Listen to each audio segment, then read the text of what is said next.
Hi students, connection with the 10th public examination, today we are going to talk about the final lesson of physics is nuclear physics. This lesson is very important because we are expecting from minimum 7 to 8 marks from this lesson. So you should give more importance to this lesson. So in the lesson order importance, what are the things we are going to discuss? What is mean by radiation? What are the radioactivity element? What is mean by nuclear fusion and nuclear fission? How to we are produce electricity from the nuclear reactor? So in the types of questions in the lesson before we are going to talk about the important question, we just discuss and recall the important points. First, what is mean by atom? Atom is the smallest particle. Atom is the smallest particle. Atom is also a divisible particle like a proton, electron, neutron. So atom we divide positive charge, negative charge, neutral charge. Positive charge is proton, negative charge is electron, neutral is neutron. First, atom. Atom is the smallest particle. It is contain proton as well as neutron. What is meant in neutron? Neutron is contain proton and neutron. Proton and neutron. Nucleus la proton neutrons irukku. Adha நம்ம என்ன சொல்றோம்? Neutrons சொல்றோம். Next, proton is a positive charge. Next, electron is a negative charge. Proton நம்ம positive charge னும் electron நம்ம negative charge னு சொல்றோம். Neutron வந்து பாத்தீங்கன்னா நமக்கு neutral. அதுல எந்த ஒரு charges இருக்காங்க. Neutron is a no charges, that is called neutron. That mass number or the rest of the mass number வந்து பாத்தீங்கன்னா அதோட energy level வந்து 1.64 into 10 power minus 27 kg ல இருக்கு. Next இதுல வந்து பார்க்க போறது mass number. Mass number is nothing but number of proton as well as neutron. So ஒரு atomic ஒரு atom எழுதும் பொழுது அந்த atomக்கு மேல ஒரு நம்பர் இருக்கும், கீழ ஒரு element எழுதும் பொழுது அந்த elementக்கு மேல ஒரு நம்பர் இருக்கும், கீழ ஒரு நம்பர் இருக்கும். So கீழ இருக்கிற number is atomic number is denoted as a Z. மேல இருக்கிற number mass number is denoted as a A.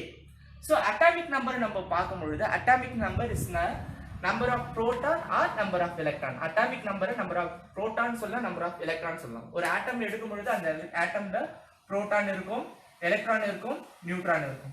Suppose இது வந்து பாத்தீங்கன்னா atomic number is defined as the number of proton or number of electron. So இதுல எத்தனை number of proton இருக்கு? 92 protons இருக்கு, 92 electrons இருக்கு. What is neutron? 233 ல இருந்து 92 நம்ம செப்பரேட் பண்ணும்போது ஆட்டோமேட்டிக்கா நமக்கு நியூட்ரானோட வேல்யூ நமக்கு கிடைக்கும். So what is mean by mass number? Mass number is nothing but number of proton plus number of neutron. Mass number is defined as number of proton plus number of neutron. Mass number of proton neutron contain பண்ணி இருக்கிறதுனால அத நம்ம mass number சொல்றோம். Next, natural radioactivity. So நமக்கு வந்து two types of natural radioactivities இருக்கு. Radioactivities elements யார் கண்டுபிடிக்கிறாங்கன்னா Henry பெக்வரல் அப்படின்றவங்க கண்டுபிடிச்சிருக்காங்க. Who is discovery of the radioactivity elements? Henry Becquerel. She got also Nobel Prize in this physics experiment. So natural radioactivities. What is mean by natural radioactivity?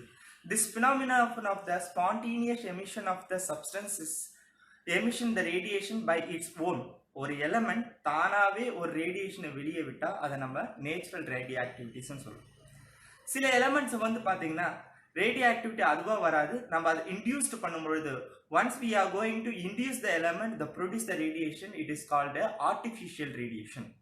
So second வந்து curie. Curie is nothing but is quantity of substance that undergo the reaction 3.7 into 10 power 10. So ஒரு curieன்றது ஒரு reaction எப்போ 3.7 லெவலுக்கு எனர்ஜியை produce பண்ணுறதோ அதை நம்ம ஒரு கியூரின்னு சொல்கிறோம். அதோட ஒரு வேல்யூ வந்து 1 கிராமில் வந்து பார்த்தீங்கன்னா அதோட ரேடியேஷனோட லெவல் வந்து -226 லெவலில் இருக்குது, -226 லெவலில் இருக்குது. Next alpha decay. Alpha decay is also is a சாடி அப்படின்னு நம்ம சொல்கிறோம். ஆல்ஃபா டிகேவை நம்ம சாடி ரியாக்ஷன் சொல்கிறோம். நெக்ஸ்ட் பீட்டா ரியாக்ஷன் தான் பஜன்ஸ் ரியாக்ஷன் சொல்கிறோம். What is mean by alpha reaction?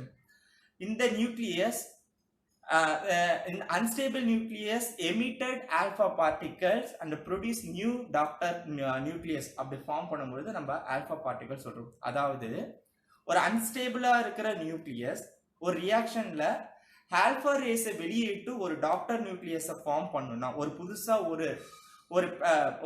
ஒரு நியூக்ளியஸை ஃபார்ம் பண்ணணும்னா அதை நம்ம சாடி அதாவது ஆல்பா டிகேன்னு சொல்றோம். What is mean by beta decay? அதே போல அன்ஸ்டேபிள் ஒரு எலமெண்ட் வந்து பீட்டா பார்ட்டிகல்ஸை வெளியிட்டு ஒரு டாக்டர் நியூக்ளியஸை ஃபார்ம் பண்ணிச்சுன்னா அதை நம்ம என்ன சொல்றோம்னா சாடி டிகேன்னு சொல்றோம். ஆஸ் வெல் அஸ் சாடி டிகேவை நம்ம என்ன சொல்லலாம், ஃபஜன்ஸ் லான்னு சொல்லிக்கலாம். பீட்டா டிகேவை நம்ம ஃபஜன்ஸ் லான்னு நம்ம சொல்லிக்கலாம். Next, nuclear fission, nuclear fusion. You know very well what is mean by nuclear fission. Nuclear fission na அணுக்கரு பிளவு, nuclear fusion அணுக்கரு இணைவு. What is mean by nuclear fission? In the radioactivity element, one heavier nucleus split into two smaller nucleus. ஒரு பெருசா இருக்கிற ஒரு element ரெண்டா split ஆவறதுச்சுனா அத nuclear fission நோ. ரெண்டு smaller nucleus is combined to form a one heavier nucleus, அதை வந்து நம்ம நியூக்ளியர் ஃபியூஷன் சொல்றோம். அணுக்கரு பிளவு, அணுக்கரு இணைவு. ஒன்னா இருக்கிறது பிளந்து ரெண்டா மாறுறது நியூக்ளியர் ஃபியூஷனும். Smaller nucleus combine to form heavier nucleus நம்ம என்னது நியூக்ளியர் ஃபியூஷன், அணுக்கரு இணைவுன்னு சொல்றோம். Next, safety limit. Safety limit இப்போ நம்மளுக்கு வந்து நம்ம நிறைய பேர் செல்போன்ஸ் யூஸ் பண்றோம், நிறைய ரேடியேஷன் டிவைஸ் நம்ம யூஸ் பண்ணிட்டு இருக்கோம். இப்போ நம்ம வந்திருக்க எல்லா ஸ்மார்ட் போன்ஸோட அதோட ரேடியேஷன் லெவல்ஸ் அதிகமா இருக்கு. பட் நம்மளுக்கு ஐசிஆர்பி அவங்க என்ன சொல்லியிருக்காங்கன்னா, international commission of radiological protection, அந்த ஸ்கீம் வந்து என்ன நம்மளுக்கு சொல்றாங்கன்னா 100 MR மைக்ரோ ரேஞ்சன்ட் இருந்தால் மட்டும்தான் அது நம்மளுக்கு சேஃபாக இருக்கும் 1 வீக்ல. அதோட லெவலை தாண்டி நம்மளுக்கு ரேடியேஷன்ஸ் இருக்கும் பொழுது ஆட்டோமேட்டிக்காக அது நம்மளுக்கு நிறைய ப்ராப்ளம்ஸை கிரியேட் பண்ணும். பிகாஸ் இந்த லெவலில் வரைக்கும் தான் நம்ம ரேடியேஷன் கொடுக்கணும். அதுக்கப்புறம் ரேடியேஷன் கொடுத்தோம்னா அது it is harmful for the humans and animals and nature also. So ICRP சொல்கிறபடி நம்ம 100 MR மைக்ரோ ரேஞ்சன்ஸ் நம்ம யூஸ் பண்ணும்போது நம்ம சேஃபஸ்ட் சைடில் நம்ம இருக்கலாம். நெக்ஸ்ட், இதோட லெவல் நம்ம எப்படி கண்டுபிடிக்கலாம், அதாவது ரேடியேஷனோட லெவலை நம்ம எந்த டிவைஸ் வச்சு நம்ம கண்டுபிடிக்கலாம்னு பார்த்தீங்கன்னா டோசிமீட்டர் அப்படின்றதுல வந்து நம்ம ரேடியேஷனோட லெவலை நம்மளால மெஷர் பண்ண முடியும். So dosimeter ஞாபகம் வச்சுங்க, it is one of the 1 mark question. Is just keep it your mind. இது one word க்கு வர வேண்டிய ஞாபகம் இருக்கும். Which device is used, we are going to measure the radiation அப்படின்னு கேட்கும்போது டோசிமீட்டரை நம்ம வந்து ஞாபகம் வச்சுக்கணும். நெக்ஸ்ட், இதோட இம்பார்ட்டன்ட் கொஸ்டின்ஸ்ல வந்து பாத்தீங்கன்னா வெரி இம்பார்ட்டன்ட், வெரி ஷார்ட் ஆன்சர்ல இருக்கிற ஆல் த ஷார்ட் ஆன்சரை you just recall in your material, refer your books and refer your guide, what ever it is. அதில் இருக்கிற வெரி ஷார்ட் ஆன்சர்ஸ் கொஸ்டின் ரொம்ப ரொம்ப இம்பார்ட்டன்ட், அது எல்லாத்தையுமே நீங்கள் ரெஃபர் பண்ணிக்கோங்க. Next, one of the important question in natural radioactivity and artificial radioactivity. You know very well, நம்மளுக்கு some of the element நேச்சுரலாகவே நம்மளுக்கு ரேடியேஷனை கொடுக்கும், அது natural ரேடியோஆக்டிவிட்டி. some of the element வந்து நம்ம இன்டியூஸ்ட் பண்ணும்பொழுது, அதை நம்ம இன்டியூஸ் பண்ணும்பொழுது, அதாவது அதை நம்ம ரேடியேஷனுக்கு உட்படுத்தும் போது மட்டும்தான் அதில் ரேடியேஷன்ஸ் இருக்கும். இதில் உங்களுக்கு நல்லாவே தெரியும், natural radiation is self integration, artificial is induced process. Natural radioactivity elements is more than 83. அதாவது பீரியாடிக் கிளாசிஃபிகேஷன்ல மொத்தம் 118 எலமெண்ட்ஸ் இருக்கு. அந்த 118 எலமெண்ட்ஸ்ல மோர் தென் 83 எலமெண்ட்ஸ்க்கு மேல இருக்கிறதுலாம் ரேடியோ ஆக்டிவிட்டிஸ் எலமெண்ட்ஸ் சொல்றோம். அது நம்மளுக்கு நேச்சுரலாகவே வந்து ரேடியேஷன்ஸ் கொடுக்கும். நெக்ஸ்ட் வந்து பார்த்தீங்கன்னா பிலோ 83, லெஸ் தென் 83 இருக்கிற எலமெண்ட்ஸ் வந்து ரேடியேஷன்ஸ் நம்ம கொடுக்கணும் அப்படின்னு நம்மனா we want induced, அதை நம்ம ரேடியேஷனுக்கு உட்படுத்தும் போது மட்டும்தான் அதுல இருந்து ரேடியேஷன் நம்மளுக்கு வெளியே வரும். Next, critical mass. Critical mass அப்படின்றது என்னன்னா the minimum energy required to the fossil material sustain the chain reaction. The minimum energy required the fossil material sustain the chain reaction. ஒரு ரியாக்ஷன் நடக்கிறதுக்கு ஒரு ஃபாசில் மெட்டீரியல் எடுத்து இவ்வளோ எரிபொருளை எடுத்து இவ்வளோ எனர்ஜி தேவைன்றதுக்கு நம்ம ஃபிக்ஸ் பண்ற அந்த மாஸ் லெவலை தான் நம்ம என்ன சொல்றோம்னா கிரிட்டிக்கல் மாஸ், த மினிமம் சஸ்டைன் லெவல். அதை தான் நம்ம என்னன்னு சொல்றோம்னா த minimum mass required to sustain the chain reaction, அதை நம்ம கிரிட்டிக்கல் மாஸ்ன்னு சொல்றோம். இதுவும் நம்மளுக்கு ஒரு இம்பார்ட்டன்டான ஒரு short answer. Next, what is mean by one roentgen? One roentgen என்றது என்னன்னு உங்களுக்கு நல்லாவே தெரியும். You just refer your book. One ராஞ்சன்ட்ன்றது ஒரு எனர்ஜி லெவலை நம்ம ப்ரொடியூஸ் பண்ணும் பொழுது அதில் 2.58 × 10⁻⁴ லெவலுக்கும் நம்மளுக்கு எனர்ஜி கிடைக்கும். அந்த எனர்ஜியை நம்ம ஒன் ராஞ்சன்ட்னு சொல்றோம். It is depends upon of the nature of density, size of the material and nature. அதை பொறுத்து தான் நம்மளுக்கு அந்த ஒன் ராஞ்சன்டோட வேல்யூ இருக்கு. நெக்ஸ்ட், உங்களுக்கு நல்லாவே தெரியும் டிஃபரன்ஷியேட் பிட்வீன் சாடி அண்ட் ஃபஜன். சாடியை பொறுத்த வரைக்கும் உங்களுக்கு வந்து பாத்தீங்கன்னா ஒரு எலமெண்ட் எழுதும் பொழுது ஒரு எலிமெண்ட் எழுதும்போது ஃபார் எக்ஸாம்பிள் யுரேனியம் 238 எழுதும்பொழுது சாடியில வந்து பாத்தீங்கன்னா சாடியில பொறுத்த வரைக்கும் இது ஒரு பேரண்ட் நியூக்ளியஸ். இந்த பேரண்ட் நியூக்ளியஸ்ல இருந்து நம்மளுக்கு இப்போ ஒரு டாக்டர் நியூக்ளியஸ் ஃபார்ம் ஆகும்போது சாடியா இருந்துச்சுன்னா அது வந்து சாடியில இருந்துச்சுன்னா அதோட ஆல்பா பார்ட்டிகல்ஸ் வந்து எமிட் ஆகும். ஆல்பா பார்ட்டிகல்ஸ் எமிட் ஆகும் பொழுது இதுல இருந்து 4 நம்பர் மாஸ் நம்பர்ல இருந்து 4 நம்பர் ரெடியூஸ் ஆகும், அட்டாமிக் நம்பர்ல இருந்து 2 நம்பர் ரெடியூஸ் ஆகும். அப்படி நம்மளுக்கு ஃபார்ம் ஆகும்போது யுரேனியம் 234-19 நம்மளுக்கு கிடைக்கும். பிளஸ் நம்மளுக்கு என்ன ஃபார்ம் ஆகுதுன்னா ஈலியம் ஃபார்ம் ஆகுது. ஈலியம் வந்து ஃபார்ம் ஆகுது. ஸோ இந்த மாரி ரியாக்ஷன், அதாவது சாடியில மாஸ் நம்பர்ல 4 யூனிட்டும் அட்டாமிக் நம்பர்ல 2 யூனிட்டும் ரெடியூஸ் ஆகி நம்மளுக்கு ஒரு புதிய ஒரு டாக்டர் நியூக்ளியஸ் கிடைக்குது. அதுல இருந்து ஒரு புதுசா நம்மளுக்கு ஹீலியம் ஃபார்ம் ஆயிருக்கு. இது போல ரியாக்ஷனை நம்ம என்னன்னு சொல்றோம்னா சாடி அப்படின்னு நம்ம சொல்றோம். அதாவது ஆல்பா டிகே. ஆல்பா டிகேனா தெரியும் உங்களுக்கு, ஆல்பா பார்ட்டிகல்ஸ் அந்த இடத்துல எமிட் ஆகும். சப்போஸ் இதுவே ஃபஜன்ஸா இருந்துச்சுன்னா யுரேனியம் ஃபஜன்ஸா இருந்துச்சுன்னா இப்ப பாஸ்பரஸ் 32-15 இருக்கு நம்ம கிட்ட. இதுவே வந்து ஃபஜன்ஸ் ரூல்ஸா இருக்கும் பொழுது இந்த இடத்துல பீட்டா பார்ட்டிகல்ஸ் வந்து நம்மளுக்கு எமிட் ஆகும். பீட்டா ரேஸ் வந்து எமிட் ஆகும். பீட்டா ரேஸ் எமிட் ஆகும் பொழுது அதோட மாஸ் நம்பர்ல எந்த சேஞ்சஸுமே நம்மளுக்கு இருக்காது. அதோட மாஸ் நம்பர்ல நம்மளுக்கு எந்த சேஞ்சஸுமே இருக்காது. அதோட மாஸ் நம்பர்ல எந்த சேஞ்சஸுமே இருக்காது. பட் அட்டாமிக் நம்பர்ல ஒரு யூனிட் என்ன ஆகும்னா ஆட் ஆகும். இதுல நோ சேஞ்ச், மாஸ் நம்பர்ல எந்த சேஞ்சஸுமே இருக்காது. அட்டாமிக் நம்பர்ல ஒரு யூனிட் ஆட் ஆகி நம்மளுக்கு என்ன கிடைக்குதுன்னா ஒரு எலக்ட்ரான் வந்து என்ன ஆகுதுன்னா ஆட் ஆகுது. ஸோ இந்த மாதிரி ரியாக்ஷன்ஸ் நம்ம வந்து ஃபஜன்ஸ் ரூல்ஸ்னு சொல்றோம். ஸோ இந்த மாரி ஃபார்ம் ஆகிற எலமெண்ட்டை நம்ம சாடி எலமெண்ட்ஸ்னும், இந்த மாரி ஃபார்ம் ஆகிற எலமெண்ட்ஸை நம்ம ஃபஜன்ஸ் எலமெண்ட்ஸ்னு சொல்றோம். Next, give 2 control rods for the natural radioactivities. ஒரு ரியாக்ஷன் இருக்கும்போது அந்த ரியாக்ஷன் கண்ட்ரோல்ல இருக்கணும், இல்ல அன்கண்ட்ரோல்ட் ரியாக்ஷன்ஸ்ல இருக்கணும். அப்படி நம்ம கண்ட்ரோல் ரியாக்ஷன்ஸ்ல ராட்ல வந்து நியூக்ளியர் ரியாக்டர்ஸ்ல நம்ம எதுக்காக கண்ட்ரோல் ராட்ஸ் யூஸ் பண்றோம்னா, சப்போஸ் நம்மளுக்கு அதிகப்படியான energy, the huge amount of enormous amount of energy is required, அந்த டைம்ல நம்மளுக்கு ரொம்ப அதிகமா கிடைச்சிச்சுன்னா அதை கண்ட்ரோல் பண்றதுக்கு we are using 2 control rods. One is a boron and a cadmium. Just keep it in your mind, it is one of the important 2 mark. Give two control rods is one of the boron and a cadmium. Next, Ramu give reactions. உங்களுக்கு ஒரு short answers இருக்கும். ராமு வந்து ஒரு let ஃபேக்டரியில வேலை செய்ய, ஒரு nuclear ரியாக்டர்ல வேலை செய்யும் பொழுது தன்னை எப்படி அவர் ப்ரொடெக்ட் பண்ணும் பொழுது அவர் ஃபர்ஸ்ட் லெட்டான கிளாத்தை, லெட்டான துணியை அவர் ஃபர்ஸ்ட் வேர் பண்ணிக்கணும். பிகாஸ் எந்த ஒரு ரேடியேஷனுமே லெட் உள்ள போகாது. ஆல்பா பீட்டா காமா இந்த 3 ரேடியேஷனுமே லெட்டுக்குள்ள போக முடியாது. அதனால நம்ம அதை கொஞ்சம் சேஃபர் சைட்ல இருப்போம். ஸ்டெல்லர் எனர்ஜி உங்களுக்கு நல்லாவே தெரியும், is one of the over energy of the sun and other stars.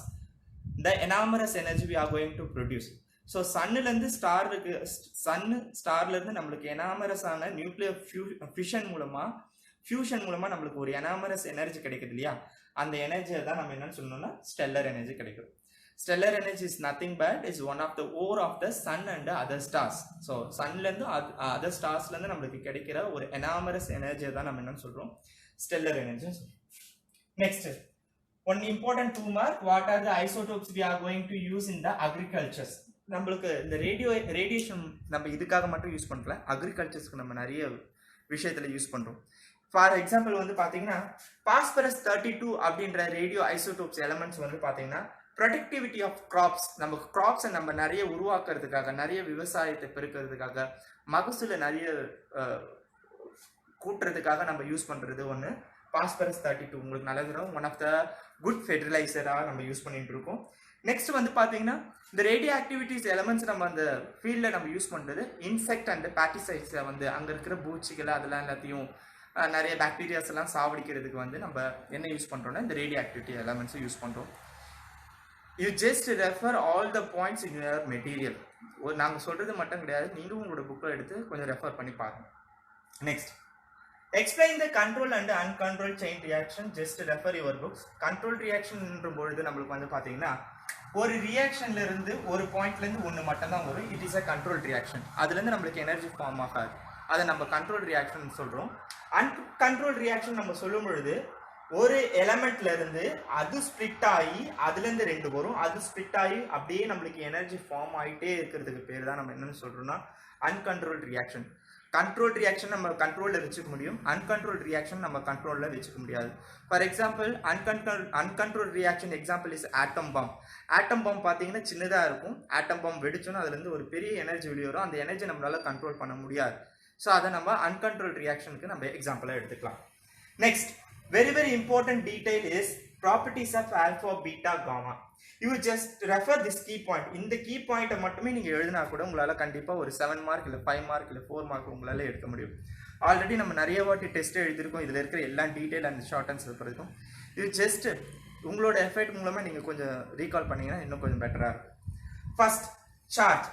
Alpha is contain positive charge, beta is negative charge, gamma is neutral charge. ஆல்பால வந்து பாத்தீங்கன்னா இது ஒன் வேர்டுக்கும் வரும்.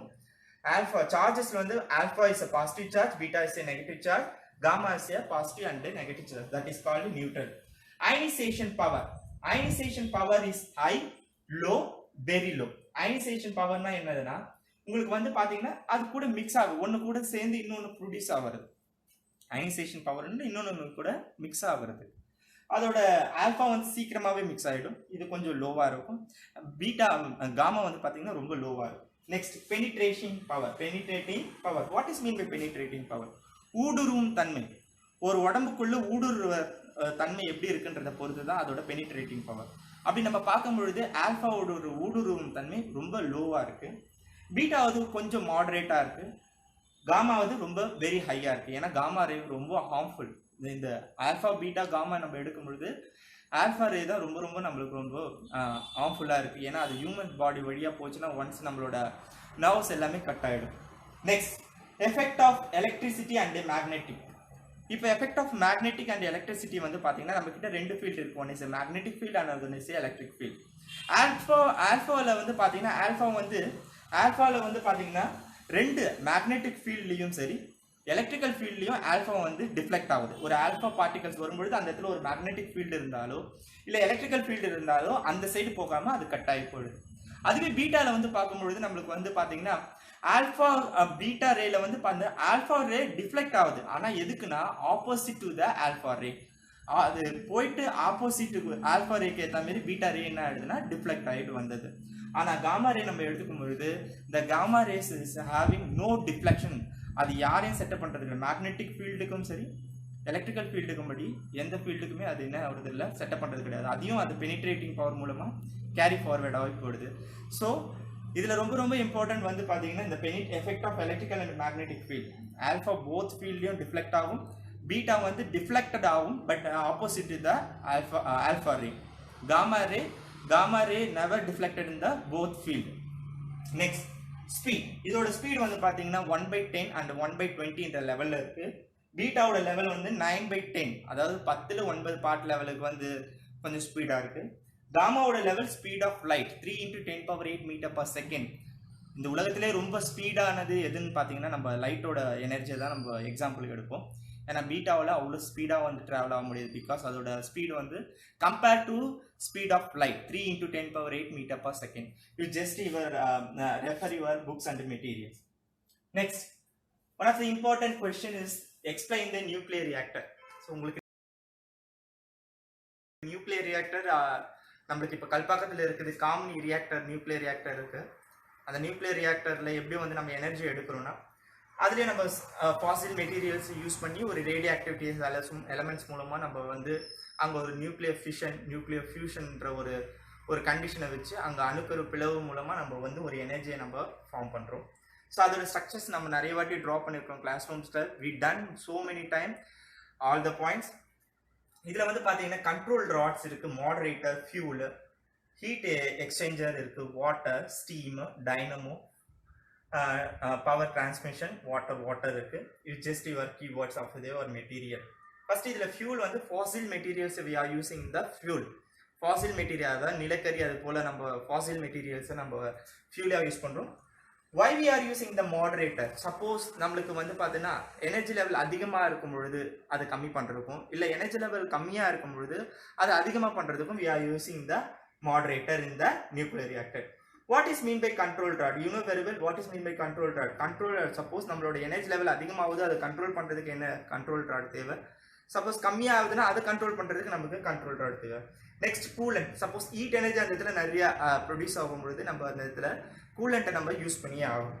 நெக்ஸ்ட் ப்ரொடெக்டிவ் வால், உங்களுக்கு அந்த இடத்துல நம்ம ராம அந்த ஷார்ட் ஆன்சர்ஸ் பார்த்த மாரி alpha, beta, gamma, these three rays in these three radiations is very harmful for the humans. Suppose இந்த 3 ரேடியேஷன் நம்ம உடம்பு வழியாக போயாச்சுன்னா நமக்கு நிறைய ஹெல்த் இஷ்யூஸ் வரும்.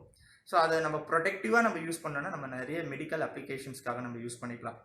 பட் ஒரு ரேடியேஷன் இருக்கும்பொழுது அதை நம்ம பாதுகாக்கணும். ஒரு நியூக்ளியர் ரியாக்டர் வெடிச்சதுன்னா டோட்டலாக வந்து அந்த இடத்துல இருக்க ஒரு 20 years உங்களுக்கு நல்லாவே தெரியும். ஹிரோஷிமா அண்ட் நாகாசாகிலாம் வந்து பார்த்தீங்கன்னா nuclear bomb and atom bomb போட்டதுனால எவ்வளோ ப்ராப்ளம்ஸ் வந்துருக்கு. You know very well the history of that Hiroshima and Nagasaki. So அது போல் ஒரு நியூக்ளியர் ரியாக்டர் நம்ம பில்ட் பண்ணும்பொழுது ஃபஸ்ட்டு நம்ம காங்கிரீட் லெட் வால் கொண்டு தான், அதாவது லெட் எல்பி கொண்டு தான், லெட் வச்சு தான் நம்ம என்ன பண்ண போகிறோம், ஒரு காங்கிரீட்டில் லெட் வாலில் மூலமாக தான் ஒரு நியூக்ளியர் ரியாக்டர் பில்ட் பண்ண போகிறோம். ஏன்னா அது வழியாக ரேடியேஷன் வெளியும் வராது, அது வழியாக ரேடியேஷன் உள்ளேயும் போகாது. Suppose I am working in the nuclear reactor as a employee, must I want to wear in the lead dress. என்ன ஒரு லெட் ட்ரெஸ் நான் வேர் பண்ணிட்டு தான் அந்த இடத்துல என்னால் ஒர்க் பண்ண முடியும். சப்போஸ் ரேடியேஷன் இருந்துச்சுன்னா அந்த லெட் வழியாக எனக்கு அது அந்த ட்ரெஸ் வழியாக அது உள்ள பெனிட்ரேட்டிங் ஆகாது.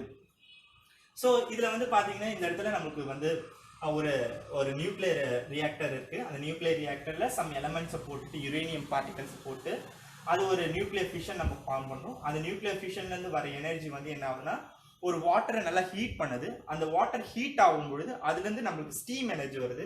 ஸ்டீம் எனர்ஜி வந்து ஒரு பெரிய ப்ரெஷரில் போயிட்டு அங்கே ஒரு டர்பைன், அங்காவது ஒரு டைனமோ இருக்கும். அந்த டைனமோவை நல்லா ஸ்பீடாக அந்த ஸ்டீம் வந்து ரொட்டேட் பண்ணும் பொழுது ஆட்டோமேட்டிக்காக அது வந்து அந்த இடத்துல டைனமோ ரொட்டேட் ஆகும்போது ஆட்டோமேட்டிக்காக நம்ம எலக்ட்ரிசிட்டி ப்ரொடியூஸ் ஆகும். அந்த எலக்ட்ரிசிட்டியை நம்ம டிரான்ஸ்மிஷன் பண்ணி கெப்பாசிட்டியில் நம்ம சேவ் பண்ணி நம்மளுக்கு தேவையான அளவுக்கு நம்ம யூஸ் பண்ணிக்கலாம். So this is a very very important question. You should give more important this question also. Next, this also one of the important question. So we expecting from the public examination, write down the application of medical isotopes. So உங்களுக்கு இது நல்லாவே தெரியும். What are the isotopes we are going to use in the application of medicals na? Radiosodium Na24, functioning of what? ஒரு radio ஐசோடோப்ஸை எடுத்து அந்த radio ஐசோடோப்ஸில் radio sodium வச்சு அதில் மூலமாக நம்ம ட்ரீட்மெண்ட் எடுக்கும் பொழுது அது நம்ம எதை நம்ம ஐடென்டிஃபை பண்ணலன்னா ஃபங்க்ஷனிங் ஆஃப் ஹார்ட், நம்ம ஹார்ட் எப்படி ஃபங்க்ஷன் ஆகுன்றத ஈஸியாக இந்த ஐசோடோப்ஸ் வச்சு நம்ம கண்டுபிடிச்சிக்கலாம். Iodine 131, it is used to functioning, it is used to treatment of goiter. நம்மளுக்கு தொண்டையில் எதனா ப்ராப்ளம் இருக்கும் பொழுது அயோடின் 131 ஐசோடோப்ஸை நம்ம யூஸ் பண்ணும் பொழுது ஆட்டோமேட்டிக்காக நம்மளுக்கு அந்த இடத்துல இருக்கிற ப்ராப்ளம்ஸை நம்ம ரெக்டிஃபை பண்ணலாம் அண்ட் க்யூர் பண்ணலாம். நெக்ஸ்ட் கோபால் 60 இஸ் யூஸிங் இந்த ஸ்கின் கேன்சர். ஸ்கின் கேன்சர் இருக்கிறவங்க கோபால் 60 ஐசோடோப்ஸை யூஸ் பண்ணும்போது ஸ்கின்ல இருக்கிற கேன்சர்ஸோட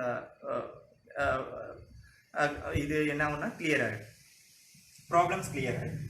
next phosphorus 32, it is using to the skin diseases. நம்ம ஸ்கின்ல எதனா டிசீஸ் இருக்கும் பொழுது பாஸ்பரஸ் 32 நம்ம யூஸ் பண்ணும்பொழுது ஸ்கின் டிசீஸை நம்ம கிளியர் பண்ணிக்கலாம்.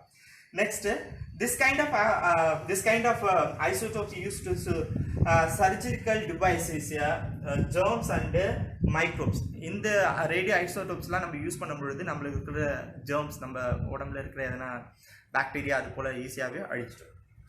Last final question is very very important. Hydrogen bomb. It is one of the uncontrolled chain reaction. You just your material. இதை நீங்கள் படிக்கும் பொழுது உங்களுக்கு ஆட்டோமேட்டிக்காக நம்மளுக்கு தெரிஞ்சிடும். ஸோ நம்மளுக்கு வந்து கல்பாக்கத்தில் இருக்கிற ஒரு ரியாக்டரோட பேர் என்னது Kamini reactor. Now it is running. So அது மூலமாக தான் நம்மளுக்கு எலக்ட்ரிசிட்டி நம்மளுக்கு வந்துட்டு இருக்கு. So it is one of the important questions. So இந்த கொஸ்டின்ஸை நீங்கள் ஒன் டைம் நீங்கள் ரெஃபர் பண்ணும்போது டெஃபினட்டாக உங்களால் இந்த லெசனில் ஃபுல் கான்சன்ட்ரேஷன் பண்ண முடியும். Put your effect because we are working is very essential. எங்களோட ஒர்க் எவ்வளோ எசென்ஷியலோ அதே போல் உங்களோட work essential. Our school management taken huge amount of huge effort on the public examination. So it just give more important to us and you prepare your examination point of view. இந்த டைமில் நீங்கள் படிக்கிற and prepare பண்ணுற ஒரு method தான் ரொம்ப ரொம்ப important. Because without help you are going to study. இந்த டைமில் நீங்கள் எடுக்க போகிற மார்க்கை பெரிய லெவலில் உங்களால் வந்து அச்சீவ் பண்ண முடியும். ஏன்னா இது நீங்கள் சொந்தமாக படிக்க போகிறது. ஸோ நம்ம ஸ்கூல் நிறைய நம்மளுக்கு சப்போர்ட் பண்ணுது. நீங்களும் வந்து அதை வந்து புரிஞ்சுட்டு படிச்சிங்கன்னா இன்னும் இந்த எக்ஸாமை நம்ம சூப்பராக வந்து செய்யலாம். ஸோ நான் ஆல் தி பெஸ்ட். தேங்க்யூ.